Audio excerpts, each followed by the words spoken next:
이번 시간에는 3장을 하겠습니다. 3장이 조세 제도가 어떻게 발전되어 왔는지 서양과 동양을 중심으로 해서 3시간 동안에 한번 살펴보도록 하겠습니다.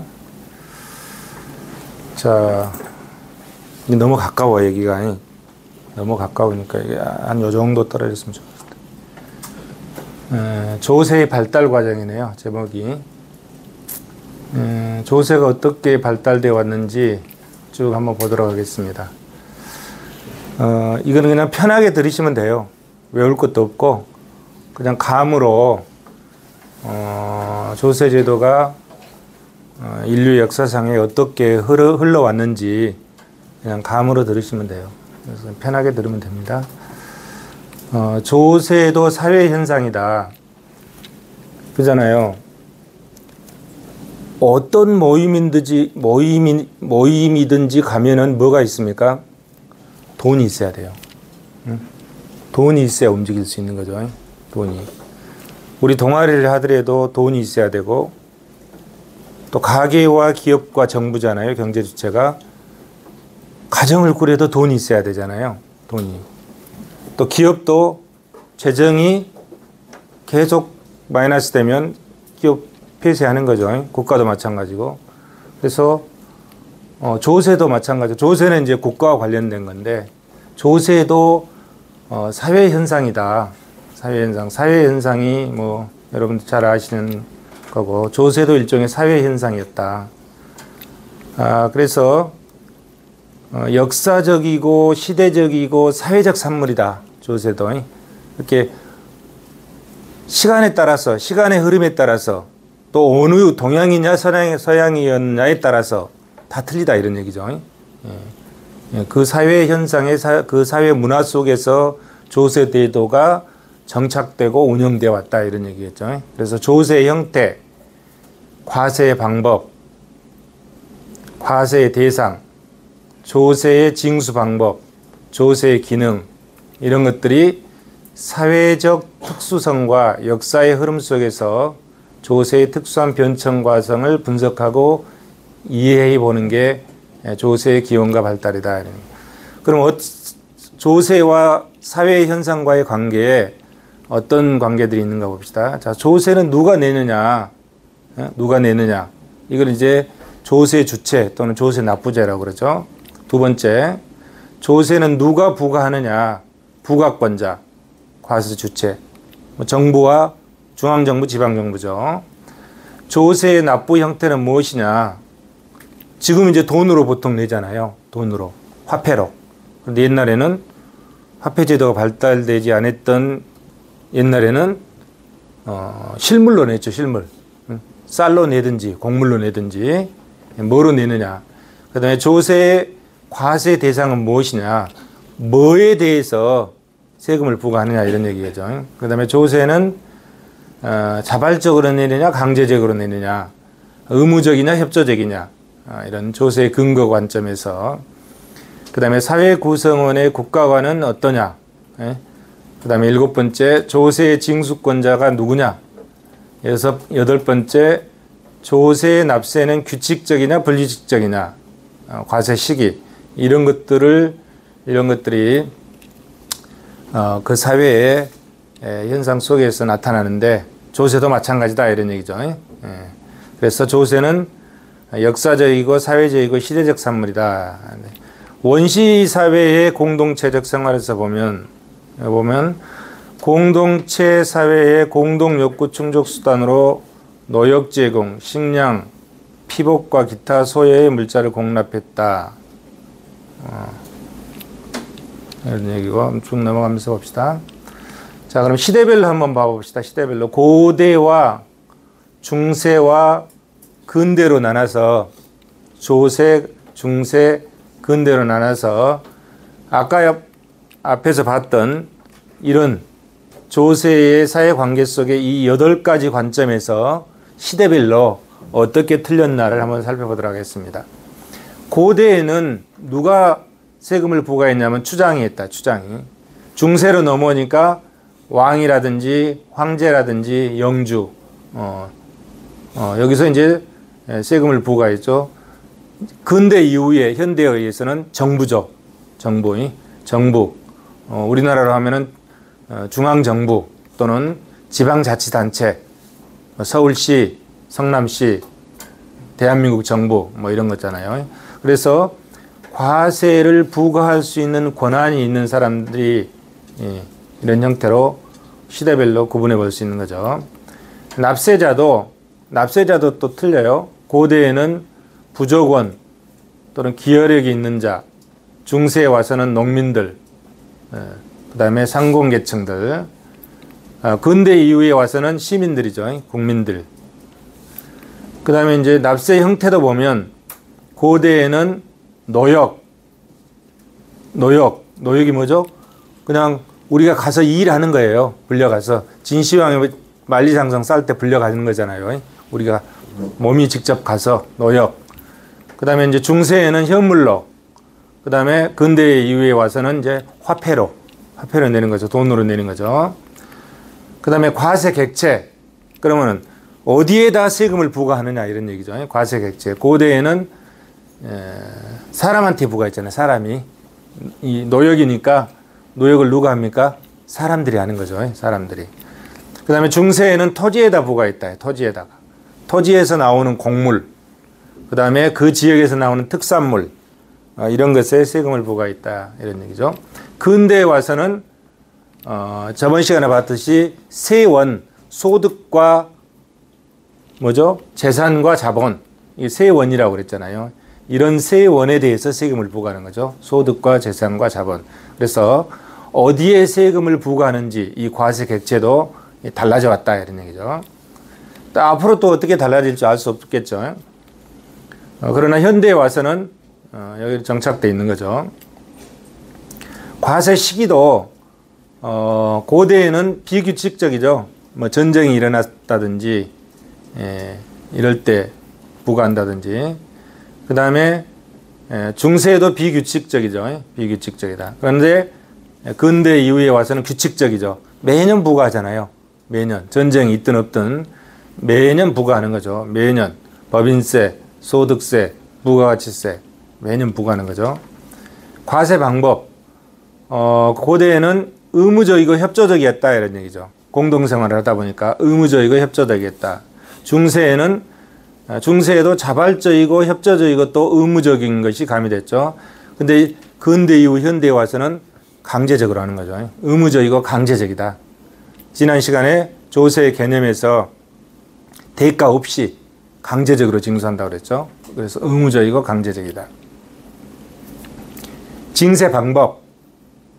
고대에는 직접 기여하고 중세에는 조세 청부인 걷는 사람을 두었다 이런 얘기죠. 세금을 걷는 사람을. 그 다음에 근대에 와서 세무서기관, 이렇게 지금으로 얘기하면 뭐죠? 국세청 이런데 세무서 이런 거죠. 자, 그래서 고대 사회, 중세 사회, 근대 사회로 나눠서 시대별로 조세가 어떤 특색이 있었는지 한번 살펴봤습니다.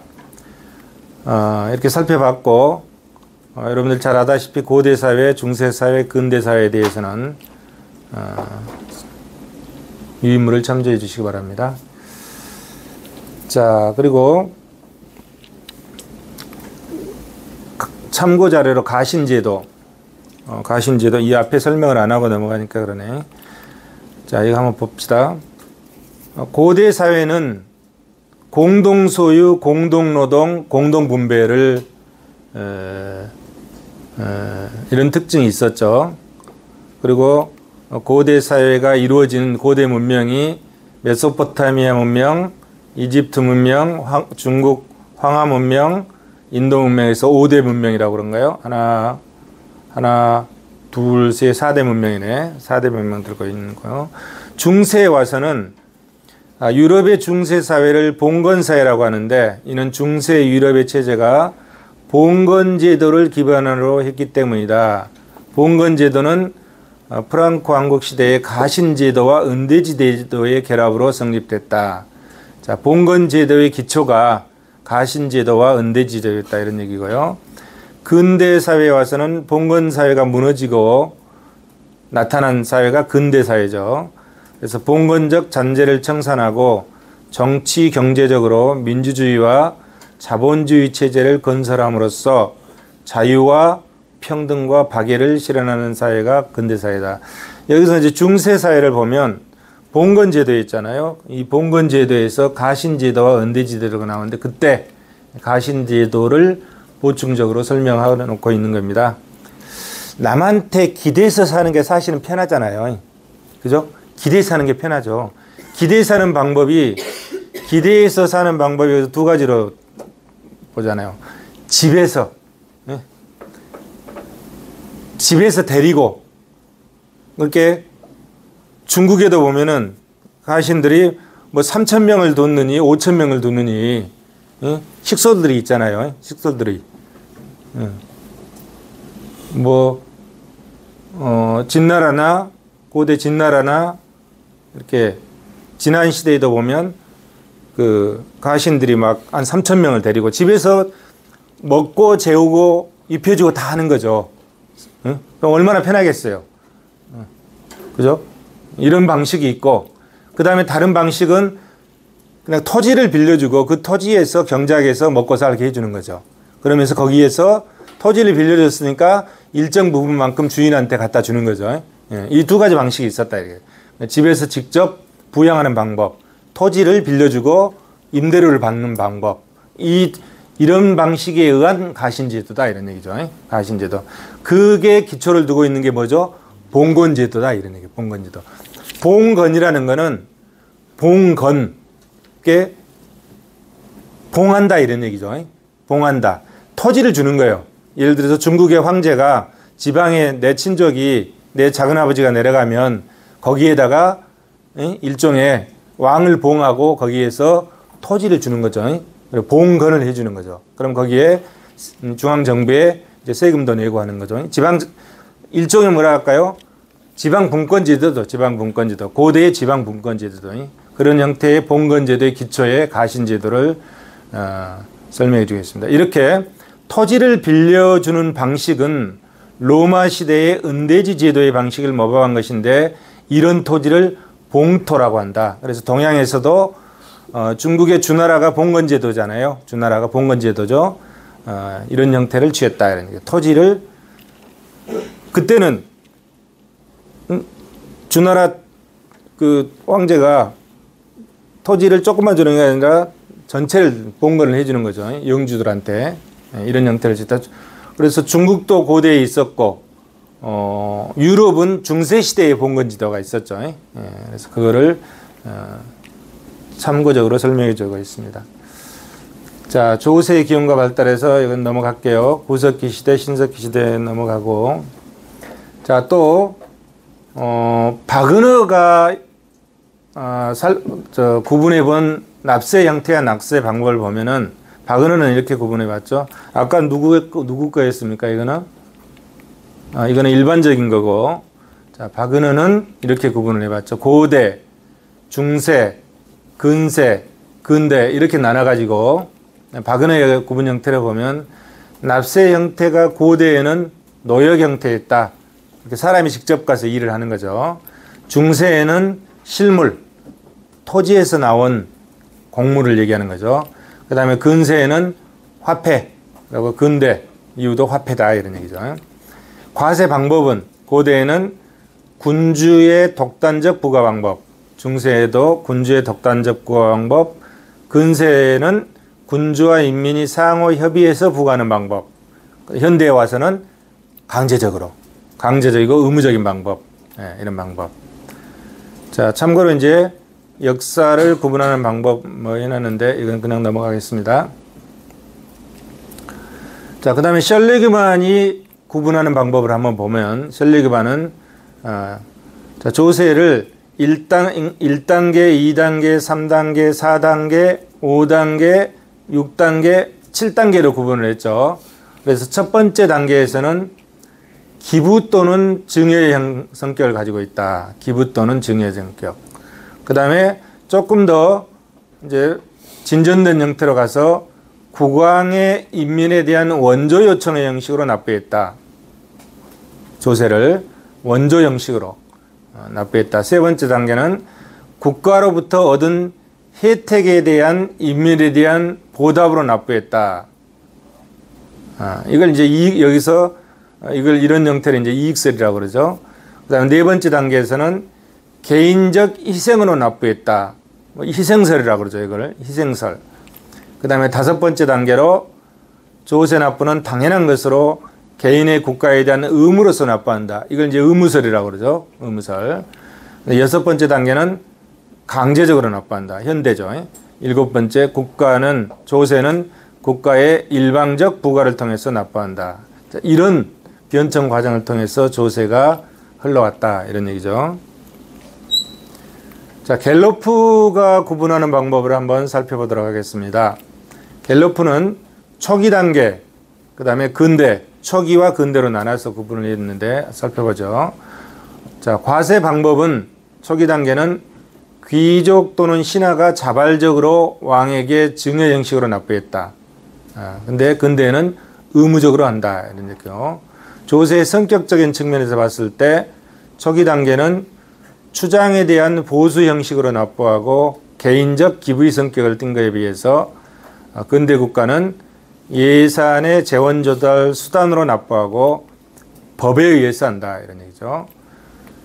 과세 시기는 초기 단계는 비규칙적인데 근대 국가는 규칙적이다. 그 다음에 조세 목적으로 보면 초기 단계는 특수한 지출을 위해서 징수하는데 근대 국가는 보편적 재원 조달 수단으로 수납한다. 이러고 그 다음에 납세 형태를 보면 초기 단계는 실물과 노예계 형태로 납부하고 근대 국가는 화폐로 납부한다. 이런 얘기죠. 이렇게 갤로프가 구분하는 방법을 살펴봤습니다. 자, 그 다음에 이제 조세국가의 성립입니다. 조세국가.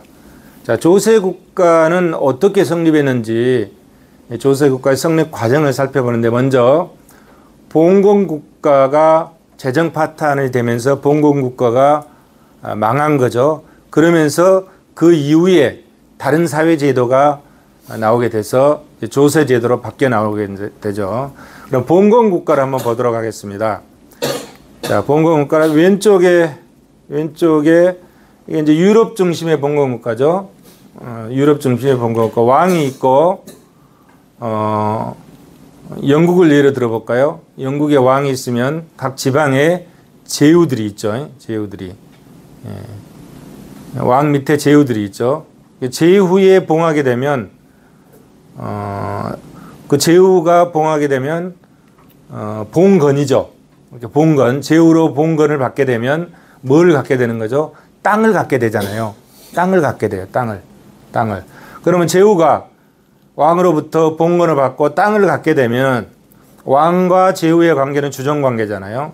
그러면 제후 밑에는 이제 기사들이 있고 그 밑에 농노들이 있죠.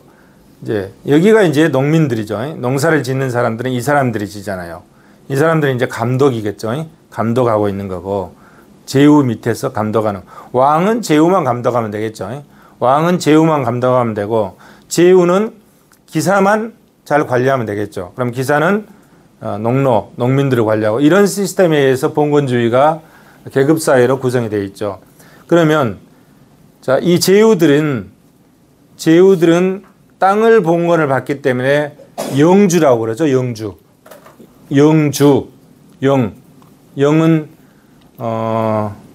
영은 일종의 뭐 땅이죠. 예를 들어 뭐 경기도를 봉했다. 그러면 뭐 땅이겠죠. 경기도의 주인 영주 제후로 봉했다면 우리나라 이런 시스템이 아니었죠. 일테면 경기도 땅을 전체를 갖고 있는 거죠. 이 사람이. 그러면 그 땅을 이제 농민들한테 주고 농민들은 농사를 짓게 되잖아요. 그러면 농민들이 농사를 짓게 되면 그 땅에 대해서 뭘 내나요? 임대료를 내야 되는 거죠. 땅을 빌렸으니까 땅을 임대를 받았잖아요. 영주한테 이 제후들한테 농민들이 땅을 임대를 받았기 때문에 임대받은 땅에 대해서 농사를 지어가지고 임대료를 지급하는 거죠. 임대료를 지급. 그것이 뭐냐면은 이 농민들이 영주한테 지급하는 그 임대료, 그것이 영지 수입이라고 그럽니다.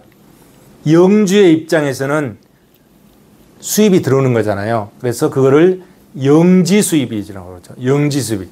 이 영주가 영지 수입, 영주가 가지고 있는 땅지, 땅에서 발생하는 수입, 그 땅을 농민들한테 빌려주고 농민들이 농사를 지어서 렌트를 낸다 이런 얘기죠. 이거 영지 수입이라고 그러죠. 그래서 봉건주의 중세 사회의 가장 대표적인 수입이 뭐다? 영지 수입이다. 지금은 뭡니까? 세금이잖아요. 세금. 지금은 세금이라고 하는데 이 당시의 봉건주의에는 이 영주들이 가장 중심적인 수입이 뭐다? 영지 수입이다. 땅을 농민들한테 빌려주고 거기에서 임대료를 받는 그 수입이 대표적인 수입이었다. 그걸 영지 수입이라고 한다. 자, 영지 수입 이해되시죠? 그 다음에 이제 특권 수입이 뭐냐 하면은 땅을 빌려준 게 영지 수입인데 특권 수입은 예를 들어서 경기도에 화성에는 바닷가가 있잖아요. 그럼 거기에서 고기도 잡고 경기도에는 소금이 안 나죠. 예를 들어서 그런 데서 소금을 염전을 한다든지 또 어디 광산이 있어가지고 광물을 캔다든지 이러면은 그 염전에 대해서 세금을 또 받는 거예요. 응? 그 운영한 거에 대해서. 그 다음에 광산에서 광물을 캔 거에 대해서 세금을 받는 거예요. 이런 걸 뭐라고 하냐면 특권 수입이라고 그래요. 특권 수입. 지금도 예를 들어서 광업권을 정부에서 부여를 해주잖아요. 권리로서 광물을 채굴할 수 있는 권리를 광업권이라고 그러는데 그것을 정부에서 이렇게 광물이 있다고 무작정 캐면 안 되는 거예요. 정부에서 허가를 받고 캐야 되잖아요. 면허를 받고. 이 마찬가지야. 이때도. 이때도 마찬가지야. 그럼 광물이라든지 또는 뭐 입시료라든지 통관료라든지 채광, 어업, 수렵 이런 걸 했을 때는 이 영주한테 돈을 갖다 바쳐야 된다며. 그런 수입을 뭐라고 하냐면 특권 수입이에요. 그래서 봉건주의의 재정은 뭐로 이루어졌다? 영지 수입과 특권 수입으로 이루어졌죠. 정부 수입. 지금은 어떻게 되나요? 지금은 재정이란 게 뭐야? 재정. 자, 재정 수입. 재정 수입. 그 다음에 돈이 들어오면 그런 거 가지고 지출을 하잖아요. 재정 지출이죠. 재정 지출에. 지금은 대부분이 조세, 세금이잖아요. 세금, 그 다음에 수수료, 기타, 그 다음에 뭐 부채, 돈 빌려 쓰는 거, 이런 식으로 재정 수입을 조달하잖아요. 현대는, 이거는 현대야. 지난 시간에 설명했죠. 현대에는 이렇게 조달하는데, 이 당시에는 어떻게 조달했다? 이 재정 수입이 뭐였다? 이런 형태가 아니고 이거였다. 이런 거죠. 영지 수입과 특권 수입이었다. 이런 얘기죠. 영지 수입과 특권 수입. 자, 중세의 유럽의 봉건제도를.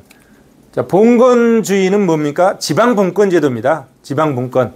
자, 땅을 뚝뚝뚝뚝 띄워주고 네가 거기 가서 백성들을 다스려라 이런 얘기예요. 그러니까 지방분권이잖아요.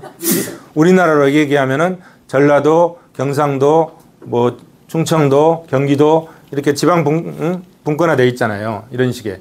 예. 그 다음에 이제 절대주의. 이거는 중앙집권제도죠. 이거는 봉건제도고 지방분권제고 이거는 중앙집권제도다 이게. 자, 절대군주가 이거는 뭡니까? 여기는 영주를 봉해서 땅을 똑똑똑 띄워주는데 여기는 중앙집권은 뭐냐면 영주를 봉한 게 아니라 뭐죠? 관리를 파견하는 거예요. 관리를 파견하는 거야. 그러니까 관리를 파견하니까 땅은 누구 거야? 절대군주 거죠. 여기도 물론 땅은 이 사람 거지. 왕 거지. 응? 왕인데 여기저기 봉건을 해주고 각 지역마다 이렇게 땅을 다스리잖아요. 근데 여기는 이런 시스템이 아니고 여기는 뭐냐면 땅을 띄워주는 게 아니라 각 지방마다 뭘 파견하죠? 관리를 파견하는 시스템이죠. 이게 중앙집권이죠. 중앙집권 시스템이다. 그러면서 어떻게 넘어가나요? 봉건주의가 없어지고 절대주의 중앙집권 체제로 바뀌었다가 지금은 어죠?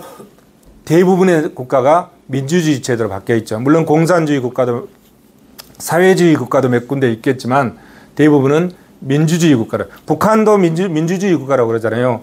응? 북한도 민주주의라는 명칭을 붙이잖아요. 민주주의라는 명칭을. 대부분 다 민주주의 국가다. 이런 형태로 바뀌어왔다 이런 얘기죠. 자, 그래서 그러면 이 봉건주의의 재정이 영지 수입과 특권 수입이었는데 봉건주의가 어떻게 파탄했는지 한번 보도록 하겠습니다. 이건 참고 자료. 시간이 있으면 설명하면 좋은데 시간이 부족하니까 넘어가죠. 이것도 넘어가고. 자, 봉건국가의 재정 파탄. 자, 가산국가였다. 가산국가. 가산국가는 뭡니까? 가산국가는 여기 보면 영토와 주민, 거주민을 군주의 사유물로 간주한 형태의 국가제도다. 이게. 군주의 사유물이었다. 영토와 거주민의 공주의 사유물로 간주해서 국가의 재정과, 그러니까 이럴 때는 국가의 재정과 국가의 재정과 군주의 재정 사이에 구분이 없는 거죠. 구분이 없는 거지. 곧 뭐죠? 영국 왕실의 재정이 곧 뭐죠? 국가의 재정이었다 이런 얘기요. 영국 왕실의 재정이 곧 국가의 재정이었다. 이런 형태의 나라가 가산국가다. 가산국가.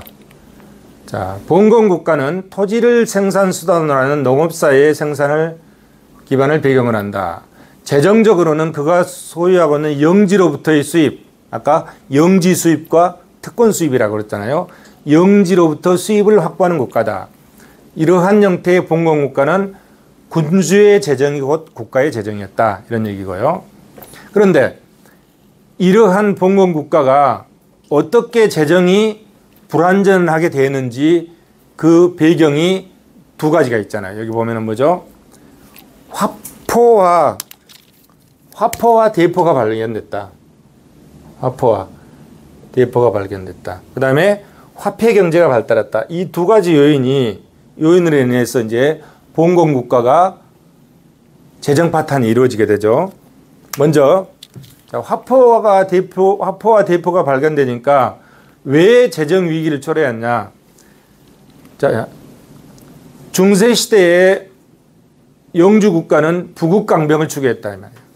그러니까 그냥 말 타고 활 쏘고 칼로 전쟁하던 시기보다 이제 화포와 대포가 발명이 되니까 이 화포와 대포를 무기를 만들고 또 그 군대를 유지하기 위해서 돈이 굉장히 많이 필요했을 거 아닙니까? 돈이 필요하게 되는 거죠. 재정이. 돈이 필요하게 된 거지. 자, 화약이 발명되니까 우수한 장비, 무기들이 개발이 되고 그래서 각 나라들은 더 큰 영토를 갖고 싶어 하고 더 많은 병사를 고용하게 되니까 재정 부담이 증가했다. 그죠? 부국강병을 추구하니까. 근대 국가가 보통 이렇게 되죠. 영주 국가도 그랬고 근대 국가도 그랬죠. 자, 그래서 군량, 급료, 피복 등에 대한 재정 지출이 늘어나고 우수한 신무기 제조 및 구입 등에 많은 돈이 필요했다. 원래 화약은 중국에서 발명되는데 쓰기는 유럽에서부터 쓰기 시작했죠. 그래서 자, 이렇게 돈이 많이 재정 부담이 증가하니까 돈이 많이 필요하잖아요. 자, 부국강병을 추구하다 보니까 돈이 많이 필요하단 말이야. 그러면 봉건국가에서는 아까 무슨 수입만 있다고 그랬죠? 영지 수입과 특권 수입만 있다고 그랬잖아요. 이것만 가지고는 봉건국가의 재정을 충당할 수가 없는 거야. 이것만 가지고는. 그런데 이 시기와 더불어서 화약과 대포가 발명되는 이 시기와 더불어서 중세시대에 또 경제적으로 어떤 현상이 생기냐면 화폐 경제가 발달하게 돼요. 화폐 경제가. 자, 화폐가 통용이 되니까 교환 경제가 촉진이 되고 화폐 유통을 더욱 조장했다. 그러다 보니까 상인 계급이 등장하게 되고 자본주의 제도의 시장 경제가 확립되기 시작했다 이런 거죠. 예? 예. 시장 경제가. 그래서 이 두 가지 시장 경제가 확립되면서 상인들이 부를 축적해 가죠. 그러면 자, 돈이 또 넘어가서 봅시다.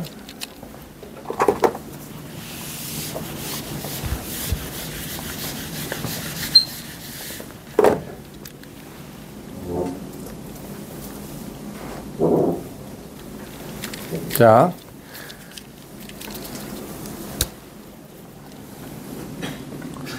아까 여기까지 설명했죠. 부국강병, 화약을 발명하고 대포를 만들게 되고 시장 경제에 화폐 경제가 통용이 됐다고 그랬잖아요. 자, 여기하고 여기 이러다 보니까 이제 많은 재정이 필요하죠. 많은 재정이 필요하단 말이야. 그죠? 그래서 전비 증대, 새로운 화기 구입, 근위병의 유지비, 왕실의 사치상 소비 등 영토의 확장과 전비가 증대됐다. 상인 계급이 등장했다. 자, 시장 경제가 발달하니까 당연히 상인 계급이 등장하겠죠. 그래서 상업 유통과 무역이 발달해서 특권 수입이 늘어났다. 군주의 특권은 상공인이 특혜 수입이고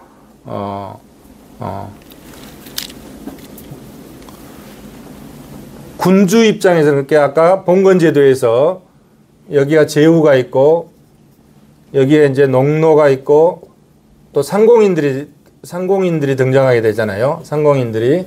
그러면 이 상공인들이 시장 경제가 발달하면서 이 사람들이 부가 올라간다 이런 얘기야. 부가 축적되는 거죠. 그러면 이 제후들도 이 여기서 받는 세금이 이 특권 수입인데 제후 입장에서는 특권 수입이 늘어난다 이가. 특권 수입이 늘어나게 되는 거죠. 늘어나고 이 상공인들은 이 제후로부터 받은 그런 특혜로 인한 특혜 수입이 증가한다. 특혜 수입이 증가하는 거죠. 그래서 이 제후들은 봉건국가의 제후들은 특권 수입이 늘어나고 재정이 좀 튼튼해졌죠. 그럼에도 불구하고 이것 가지고는 안 되는 거예요. 이것 가지고는 재정 유지가 안 되는 거야. 그러다 보니까 어떻게 되냐면 이 사람들한테 돈을 빌리게 되는 거죠. 이 사람들이 이제 이 상공인들이 부를 많이 축적을 했잖아요. 부를 많이 축적을 하니까 이 제후들이 이 사람들한테 돈을 빌려요. 돈을. 이거는 이제 이 특혜 수입은 일종의 세금이잖아요. 세금으로 가져가는데 그래도 제후들이 돈이 부족해.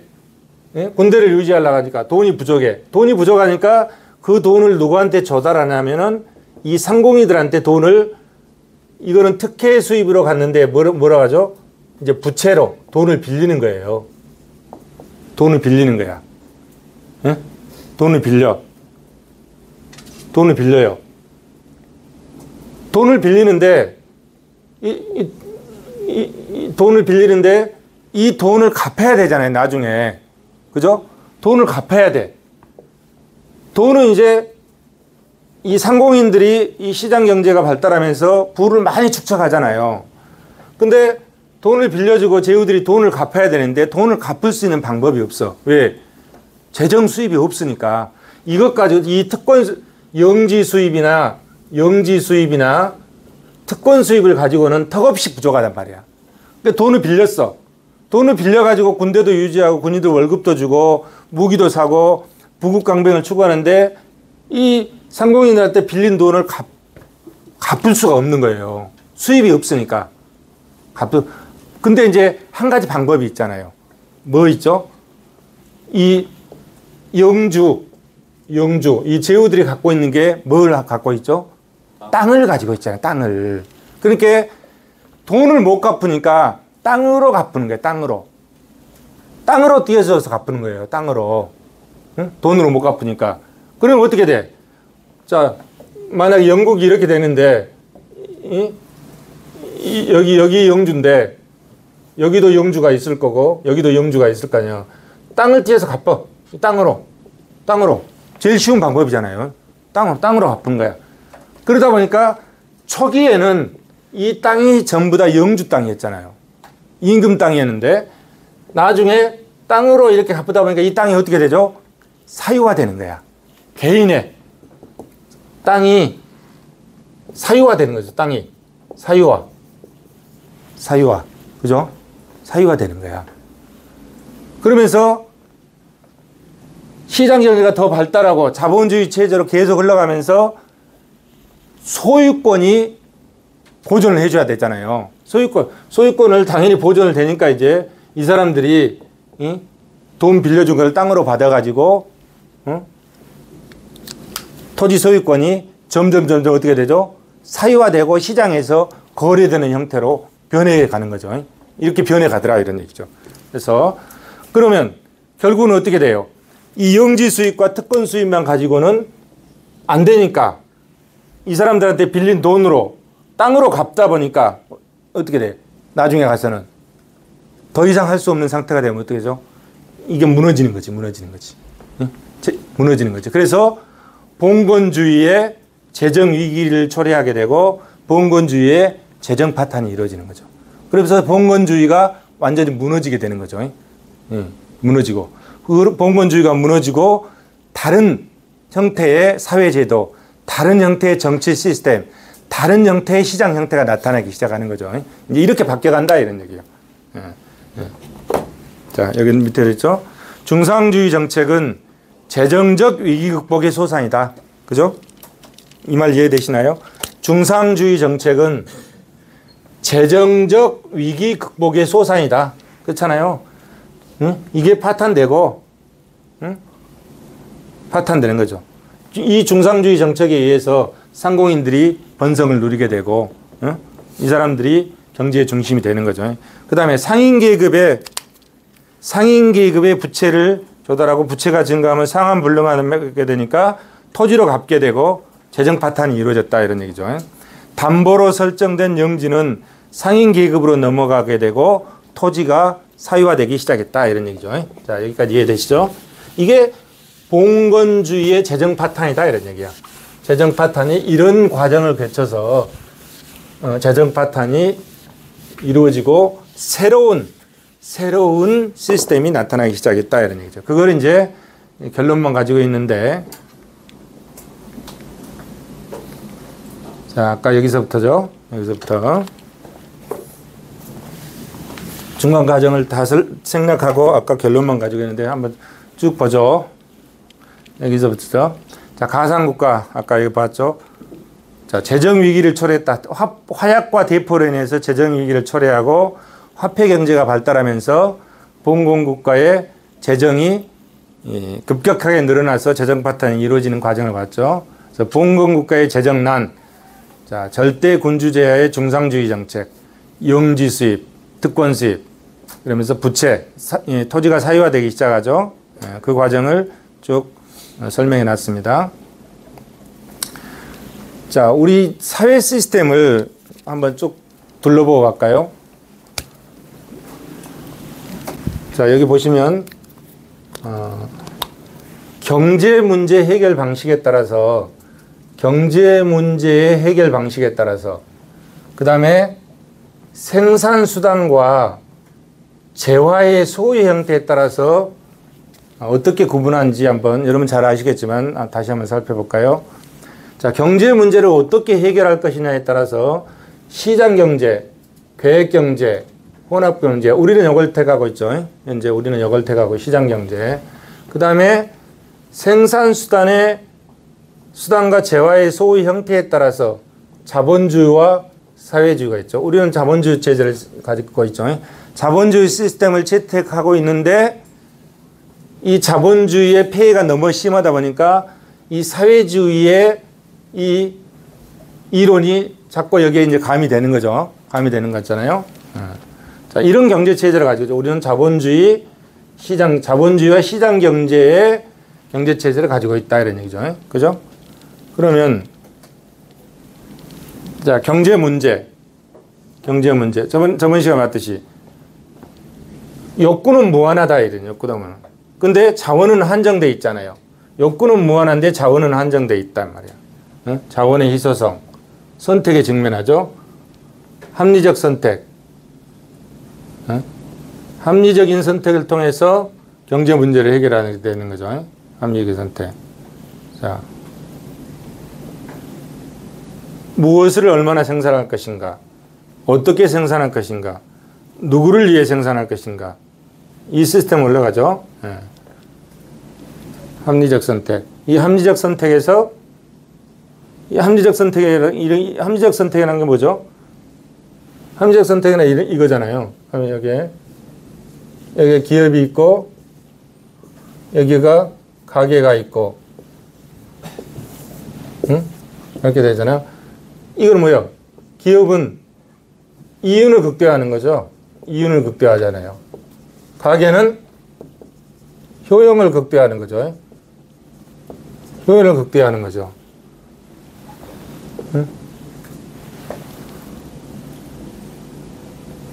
그죠? 효용을 극대화하는 거죠. 이 효용을 극대화한 건데, 지난 시간에 우리가 왜 사는지, 우리가 어떤 목표를 두고 사는지 뭐라고 그랬습니까?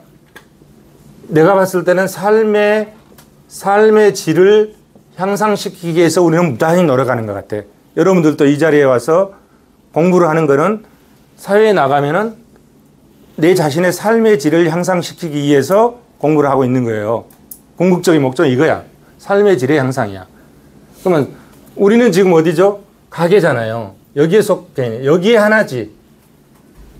이 경제 주체 중에 하나잖아요. 그러면은 경제 이론에서는 가게는 효용 극대화잖아. 이 효용 극대화는 뭐야?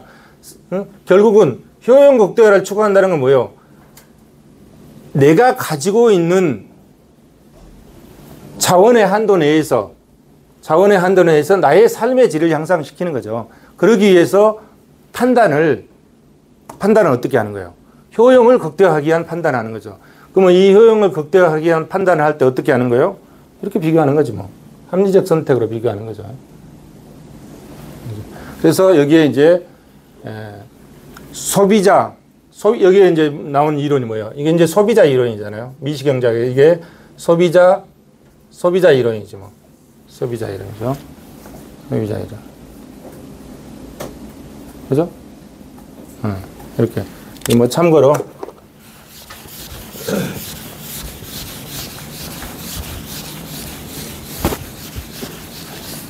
자, 또 봅시다. 중농주의, 중상주의. 아까 본 거니까 이거는 넘어가겠습니다. 중농주의, 중상주의. 자, 중세 봉건 재정의 파탄 과정. 봉건 영주와 상공인을 중심으로 두 개를 비교해서 한번 살펴봤어요. 자, 봉건 영주는 영토의 확장과 전비 증대, 상공인은 상업유통과 무역의 발달. 자, 봉건 영주는 새로운 화기 구입, 근위병의 왕실 요집이 이런 비용이 증가했다. 상공인들은 화폐 경제와 시장 경제로 인해서 상공인의 부가 축적됐다. 봉건 영주는 특권 수입이 증가하고 상공인은 특혜 수입이 증가하고 또 이런 과정을 거쳐서 영주가 영지를 담보로 돈을 빌려 쓰게 되고 그것을 갚지 못하니까 토지 사유화 과정이 이루어졌다. 뭐 이런 내용들이죠. 이렇게 쭉 내죠. 그러면서 이제 근대적인 조세 형태로 전환되기 시작하죠. 근대적인 조세 형태로.